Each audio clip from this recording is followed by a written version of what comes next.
dan asa kita untuk datang kepada Tuhan. Betapa kita membutuhkan Juru Selamat.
Kepada kita semua yang selalu menantikan keselamatan bagi kita semua dan mengharapkannya dari Tuhan, kita hari ini akan kembali menerima berita keselamatan atau berita Natal itu dari Lukas 2 ayat 10 sampai 12. Kata malaikat itu kepada mereka, "Jangan takut, sebab sesungguhnya aku memberitakan kepadamu kesukaan besar untuk segala bangsa. Hari ini telah lahir bagimu Juru Selamat, yaitu Mesias, Tuhan di kota Daud. Inilah tandanya bagimu, kamu akan menjumpai seorang bayi yang dibedung dan terbaring di dalam palungan."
Saudara-saudara kita di hari perayaan Natal ini kita akan merenungkan firman Tuhan. Mari sebelumnya kita mohon tuntunan Roh Kudus di dalam doa.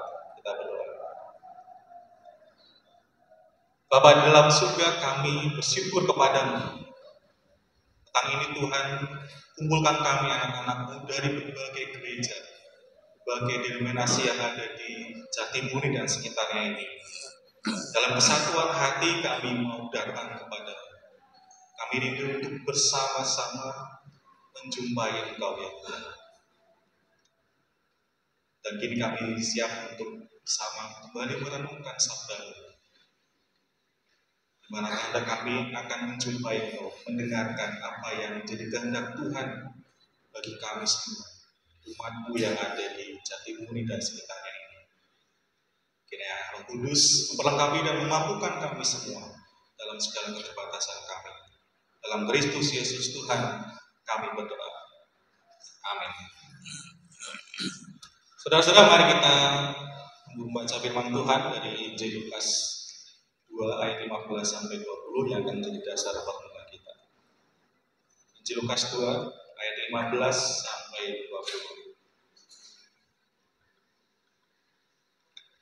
Lukas 2 ayat 15 sampai 20 saya bacakan dalam kitab DP2 ayat. Setelah malaikat-malaikat itu meninggalkan mereka dan kembali ke surga, gembala-gembala itu berkata seorang kepada yang lain, marilah sekarang kita pergi ke Bethlehem untuk melihat apa yang terjadi di sana, seperti yang diberitahukan Tuhan kepada kita. Lalu mereka cepat-cepat berangkat dan menjumpai Maria dan Yusuf serta bayi yang berbaring di dalam palungan. Ketika mereka melihatnya, mereka memberitahukan apa yang telah dikatakan kepada mereka tentang anak itu. Heran tentang apa yang dikatakan gembala-gembala itu kepada mereka. Namun Maria menyimpan semua hal itu di dalam hatinya dan merenungkannya. Kemudian kembalilah gembala-gembala itu sambil memuji dan memuliakan Allah karena segala sesuatu yang telah mereka dengar dan mereka lihat. Semuanya sesuai dengan apa yang telah dikatakan kepada mereka. Demikianlah sabda firman Tuhan.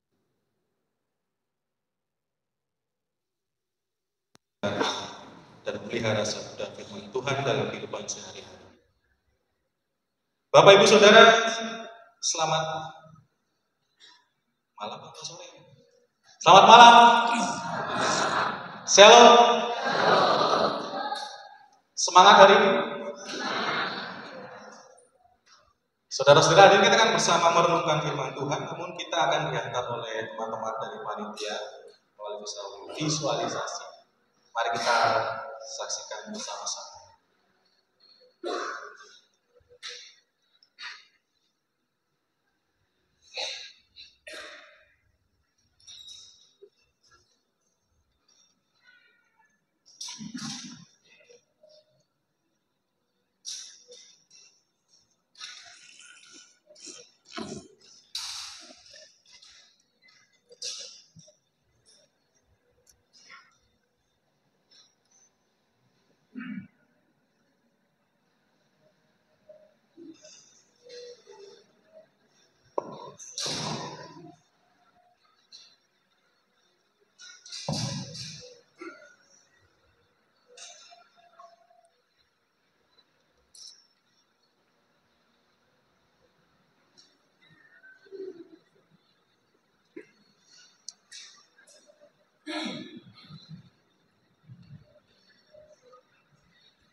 Ah,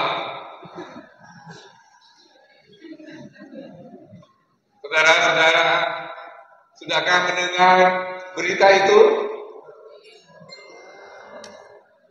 Juru selamat kita sudah lahir di Bethlehem.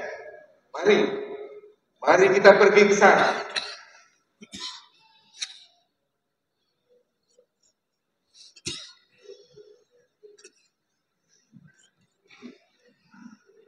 Saudaraku, mari kita pergi ke Bethlehem. Juru selamat kita sudah lahir.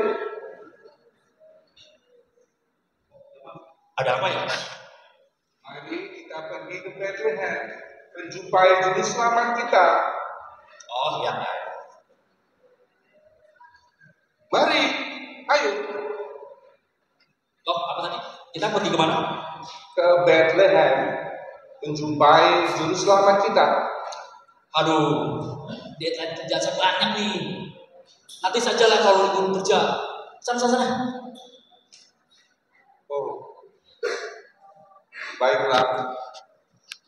Selesaikanlah pekerjaanmu.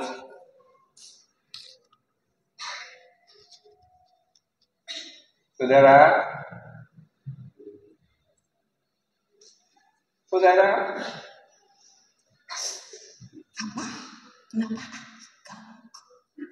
mari kita pergi ke Bethlehem, menjumpai juru selamat kita.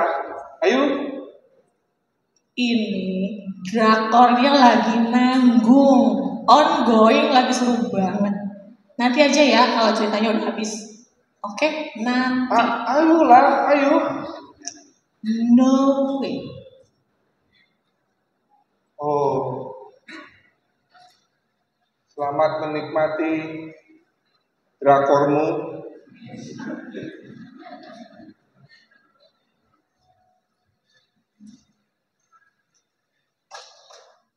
Saudaraku, halo, mari kita ke Bethlehem. Juru selamat kita sudah lahir. Ayo. Bethlehem, mari kita ke Bethlehem. Ya. Ini saya banyak masalah, karena saya selesaikan. Kalau saya salah,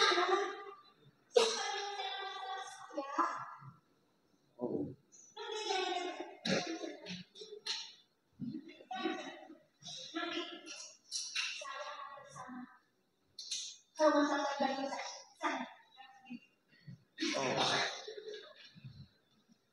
Baiklah, semoga masalah selesai.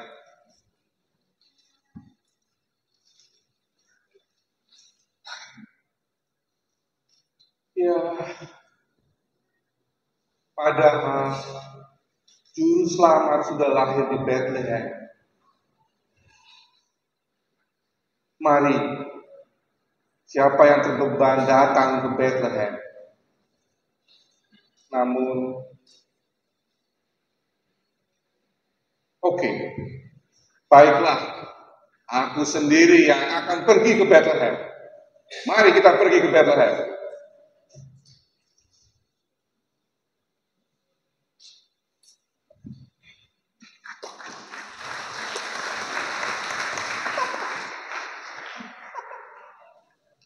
Terima kasih kepada Bapak Ibu semua yang sudah menampilkan visualisasinya.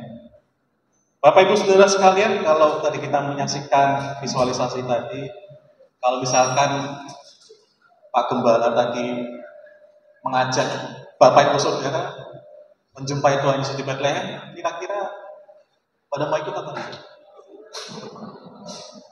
Atau mau ikut-ikutan seperti yang tadi ada alasannya untuk tidak mau datang menjumpai Tuhan. Bapak Ibu Saudara, Kristus telah hadir. Juru selamat kita telah lahir di Bethlehem. Itu artinya Tuhan sudah mau datang menjumpai kita. Supaya manusia itu bisa melihat apa yang dikehendaki Tuhan dengan lebih nyata. Karena dia menjadi manusia sama seperti kita. Tapi seperti gambar ini, boleh dilanjutkan slide-nya. Selalu saja ada alasan seperti yang tadi ditampilkan oleh teman-teman dalam visualisasi. Ada yang karena ada sedang banyak kesibukan. Ada yang karena lagi pusing karena masalahnya. Ngapain ngurusin pergi ke Bethlehem, ngapain ketemu sama Tuhan. Ada yang sedang sibuk itu seperti gambar itu, mengejar uang. Ada yang sedang menikmati kehidupannya dengan bersantai-santai dan semua yang menikmat. Ada yang sedang bergumul di dalam dosa. Ada yang sedang jatuh dan terpuruk sehingga dia tidak mau untuk ikut ajakan gembala tadi. Ayo kita pergi ke Bethlehem. Jadi Tuhan sudah mau datang menjumpai manusia dengan lahir di Bethlehem dalam diri Tuhan Yesus Kristus. Persoalannya kan sekarang manusianya, kita semua ini. Apakah kita juga mau datang menjumpainya? Karena dia sudah jelas-jelas mau datang menjumpai kita. Dia mau supaya kita mengenalnya dengan lebih nyata. Dia mau supaya kita tahu kehendaknya dengan lebih nyata. Karena dia hadir sebagai manusia. Nah, hari ini Bapak Ibu Saudara, kita tadi membaca ada sosok yang mau pergi ke Bethlehem untuk menjumpai Tuhan Yesus. Siapa? Siapa? Hari kita belajar dari para gembala itu. Kenapa kok mereka mau pergi ke Bethlehem dan menjumpai Juru Selamat? Apakah mereka nggak punya masalah seperti yang dihadapi oleh banyak orang? Apakah mereka adalah orang-orang yang benar, yang suci, yang nggak punya kesalahan, nggak punya dosa? Apakah mereka juga punya kerinduan yang besar kepada Tuhan? Mari kita lihat, kita ingat lagi siapa sih gembala-gembala waktu di zaman Tuhan Yesus. Boleh lanjut slide-nya. Kita ingat lagi gembala itu kan kehidupannya itu ada di dalam kesusahan. Mereka beda dengan misalnya pemungut cukai. Pemungut cukai setiap hari pegang apa? Pegang apa?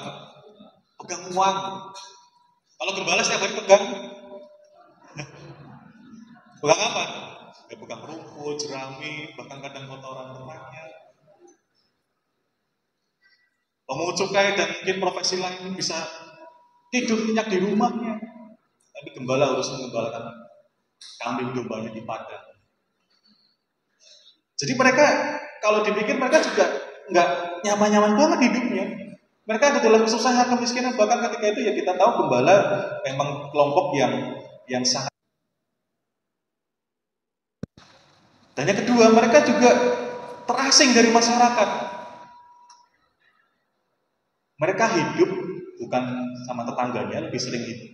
Bukan lebih sering hidup sama tetangganya, tapi lebih sering hidup sama siapa? Sama kambingnya, sama dombanya. Dan itu mereka menyendiri. Karena itu kan kita ketahui dalam Perjanjian Lama itu memang, misalnya kayak kalau kita ingat cerita anak-anak Yakub, itu kan ketika mereka menggembalakan kambing dombanya, mereka ke tempat yang jauh. Pas Yusuf disuruh datang kan mereka harus nunggu lagi. Atau ketika Daud ketika Samuel datang ke rumah Isai, kemudian dia mencari siapa yang menjadi raja. Daud lagi menggembalakan domba dan harus dipanggil dulu baru datang. Artinya biasanya memang dari zaman dulu gembala-gembala di Israel itu memang selalu di tempat yang terpisah dari masyarakat. Karena mereka harus memberi makan kambing dombanya. Beda dengan sekarang kan, kalau kambing domba ternak itu kan di kandang gitu kan, makanan minumnya sudah didatangkan. Zaman dulu ternyata sepertinya kambing dombanya dibawa ke tempat makanan gitu ya. Nah makanya mereka terasing dari masyarakat. Mereka nggak terlalu kenal dengan banyak orang. Mereka kenalnya malah sama peliharanya itu. Mungkin mereka kenal satu persatu dombanya itu yang, si Panjul itu yang misalnya tanduknya lebih panjang sebelah gitu. Panjul itu yang jenggotnya warna putih. Jadi dia tahu, karena setiap hari ketemunya sama domba-dombanya itu. Dan yang ketiga, mereka itu dianggap tidak peduli pada agama. Oleh para pemimpin agama Yahudi, mereka itu dianggap orang-orang yang nggak peduli sama aturan agama, sama ajaran agama Yahudi. Mereka nggak pernah ibadah. Mereka nggak pernah melaksanakan tradisi Yahudi. Salah satunya adalah untuk membasuh diri. Kita ingat waktu murid Tuhan Yesus ditegur oleh orang Farisi itu kan, kenapa muridmu nggak mencuci tangan sebelum makan? Karena tradisi itu masih sangat kuat. Nah, ini apalagi para gembala ini. Mereka setiap hari ada di tempat yang mungkin susah air. Kalaupun ada air, mereka lebih milih untuk dikasih ke kambing dombanya daripada untuk cuci tangan. Nah itu oleh orang-orang atau pemimpin agama Yahudi, mereka ini orang-orang yang nggak tahu aturan. Mereka ini orang-orang yang nggak pernah ibadah. Nah kalau mereka ibadah sama siapa ini kambing dombanya? Karena mereka juga harus ke tempat yang banyak makanan bagi kambing domba. Yang keempat, Bapak Ibu Saudara, kita ingat mereka tuh sering dicap atau punya stigma orang yang tidak dapat dipercaya. Jadi mereka itu nggak boleh bersaksi kan dalam persidangannya. Kita ingat siapa itu gembala-gembala. Nah, gembala kenapa sih? Karena mereka sering. Jadi misalkan mereka punya kambing domba gitu kan, mereka tiba-tiba bawa kambing dombanya itu ke tempat lahannya orang gitu, tanpa izin, tanpa permisi. Kambing dombanya disuruh makan di situ. Jadi orang-orang melihat ini kok seenak-enaknya sendiri mereka makan di tempatku, makan di lahanku. Jadi mereka pasti orang nggak bisa dipercaya. Jangan sampai mereka bersaksi, karena mereka umumnya nggak bisa dipegang. Orang mau ngasih makan aja nggak pernah permisi sama yang punya rumah, sama yang punya lahan. Jadi mereka tidak bisa dianggap orang yang nggak bisa dipercaya. Nah, kurang lebih kalau kita membayangkan situasinya para gembala ini, kira-kira hidupnya enak atau enggak? Enak nggak Bapak Ibu Saudara? Kalau Bapak Ibu jadi gembala dengan situasi seperti waktu itu, kira-kira mau apa? Mungkin kita akan berat seperti mengalami para gembala itu. Tapi tadi kita membaca, setelah mereka menerima kabar lahirnya Juru Selamat, apa yang mereka lakukan? Mereka langsung cepat-cepat pergi ke Betlehem. Mereka langsung pergi ke Betlehem. Marilah sekarang kita pergi ke Betlehem. Mereka nggak berdebat dulu. Ini nanti kalau kita pergi ke sana, kambing domba ini sama siapa? Nanti ongkosnya gimana? Nanti siapa yang ngurusin kambing domba kita? Nanti kalau diambil orang gimana? Saya nggak tahu apakah waktu itu kemudian kambing domba yang dibawa atau enggak. Tapi mereka, Injil Lukas mencatat, mereka langsung mengatakan, marilah kita pergi ke Betlehem. Mereka tidak berpikir dengan begitu rumit. Mereka tahu ada kabar sukacita, Juru Selamat lahir. Mereka mau menjumpainya. Mereka langsung mau mendatangi Juru Selamat itu. Mereka langsung mau pergi ke Betlehem saat itu juga. Tidak nunggu nanti, tidak nunggu besok. Kalau gitu malam-malam kita bisa membayangkan. Mereka langsung mengatakan, marilah kita pergi ke Betlehem. Saudara-saudara, mari kita merenungkan hal ini. Bukankah iman itu juga membutuhkan ketaatan? Tanpa terlalu banyak keraguan, tanpa terlalu banyak kecemasan. Pokoknya kalau kita tahu itu yang Tuhan kehendaki, kita kesana. Itulah iman. Iman selalu membutuhkan ketaatan. Jadi hari ini yang pertama kita belajar dari para gembala. Ketika mereka mengatakan, marilah kita pergi ke Betlehem. Bahkan di ayat 16, lalu mereka cepat-cepat berangkat ke Betlehem. Meninggalkan, menjumpai Maria dan Yusuf. Mari dalam kehidupan kita, kadang kita memang perlu gitu ya. Kita diberi akal budi untuk bisa memikirkan banyak hal. Tapi kadang kita juga perlu belajar dari para gembala ini. Kalau kita tahu itu yang Tuhan kehendaki, mari cepat-cepat pergi ke sana. Mari kita pergi ke sana menjumpai Dia. Apapun itu dalam kehidupan kita, dalam kehidupan keseharian kita, melakukan semua yang Tuhan kehendaki. mengasihi, melayani, mengampuni, memelihara persekutuan bersama. Kalau kita tahu itu Tuhan ada di sana atau Tuhan menghendakinya, tak perlu ragu lagi, mari cepat-cepat pergi ke sana. Tak perlu menunda-nunda lagi, ayo kita pergi ke sana. Seperti para gembala. Itu yang pertama. Kemudian yang kedua, apa katanya berikutnya? Marilah sekarang kita pergi ke Bethlehem. Untuk apa? Boleh lanjut slide-nya.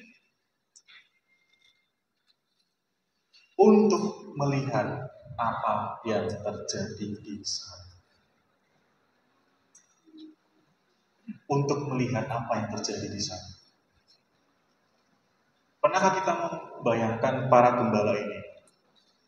Mereka malam-malam lagi jaga kambing dombanya, tiba-tiba malaikat datang kepada mereka, ngasih tahu berita juru selamat sudah lahir, kemudian pada suara surgawi menyanyi di hadapan mereka, memuji Allah, kemudian pergi mereka, malaikat itu. Ngapain mereka itu tetap datang ke Bethlehem? Coba kita bayangkan kalau mereka waktu itu menerima berita itu dan mereka percaya, wah, juru selamat sudah lahir buat kita. Dia sudah lahir di sana dan mereka percaya dan menerima itu, sudah lanjut tidur lagi saja. Keselamatan tetap datang apa enggak?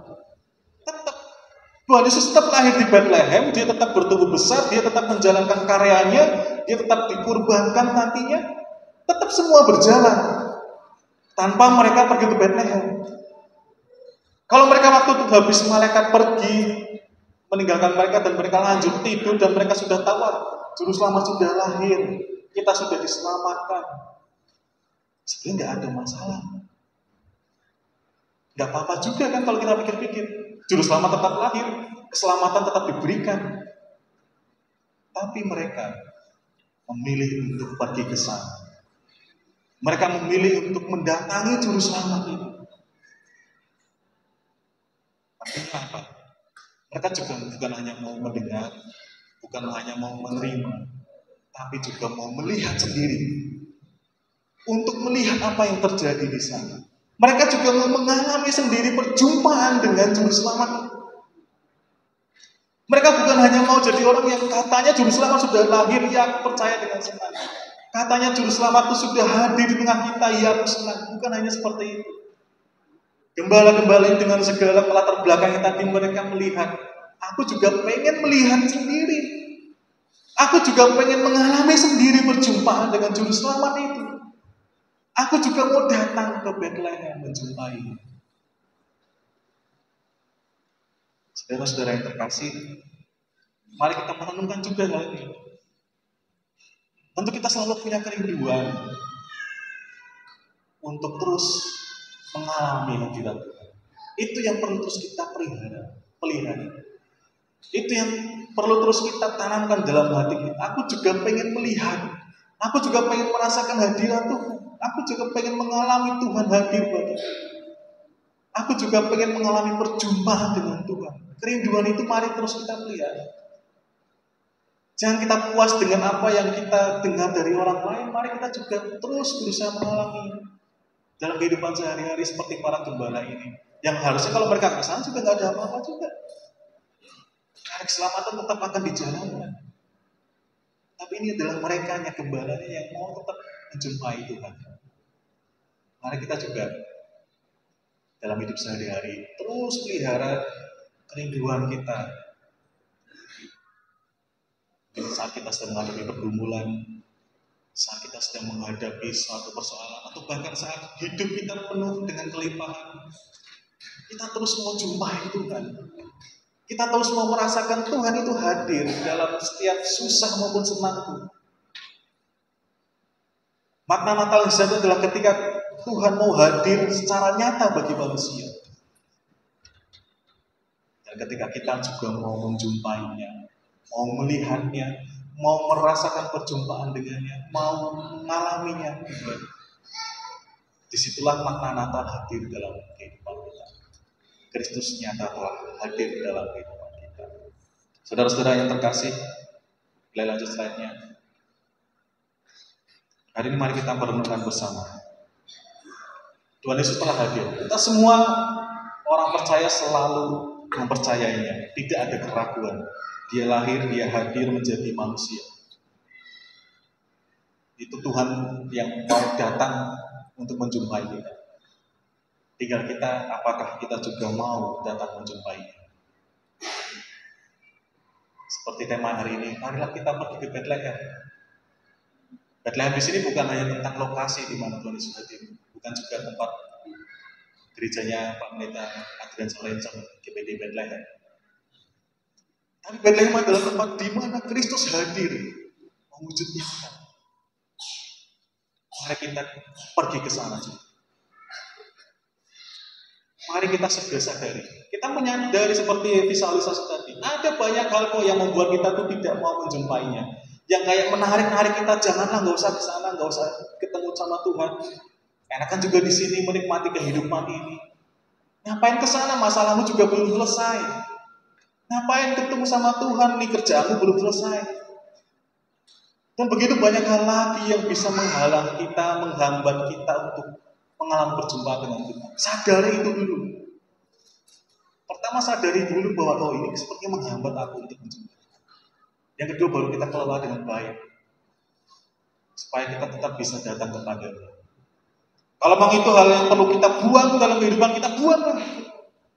Tapi kalau itu masih bisa dikelola dan itu ada sesuatu yang baik, mari kita pelihara yang baiknya. Dan tetap jangan sampai itu menghalangi kita menjumpai Tuhan. Dan yang ketiga, kita belajar dari para gembala. Mari kita belajar untuk taat. Iman itu soal ketaatan kita. Tanpa perlu banyak ragu dan bertanya-tanya. Apalagi tidak meyakini kuasa Tuhan. Mari kita belajar untuk punya ketaatan yang seperti para gembala itu. Langsung mereka cepat-cepat menjumpai Tuhan. Dan yang terakhir, selalu alami dan rasakan, lihatlah, jumpailah Tuhan dalam setiap jengkal kehidupan kita, dalam keseharian kita, dalam susah kita, dalam senang kita. Dan hari ini kita bersama-sama bersyukur sebagai satu persekutuan. Meskipun tidak semua kita bisa datang seluruh jemaat gitu ya, beribadah bersama. Tapi mari kita juga hari ini bisa merasakan bagaimana Tuhan menyertai kita. Kita semua berasal dari gereja-gereja yang berbeda-beda. Alirannya juga berbeda, denominasi yang berbeda, sinodenya berbeda, cara ibadahnya juga berbeda-beda. Tapi kita tetap punya kesatuan hati. Tapi perbedaan itu tidak membuat kita atau menghalangi kerinduan hati kita untuk menjumpai Tuhan bersama-sama pada sore hari. Karena Bapak Ibu Saudara sekalian, mari bersyukuri dan rayakan kebersamaan kita ini. Dan marilah kita menjumpai Tuhan di Bethlehem dalam kehidupan kita sehari-hari. Tuhan yang sudah hadir secara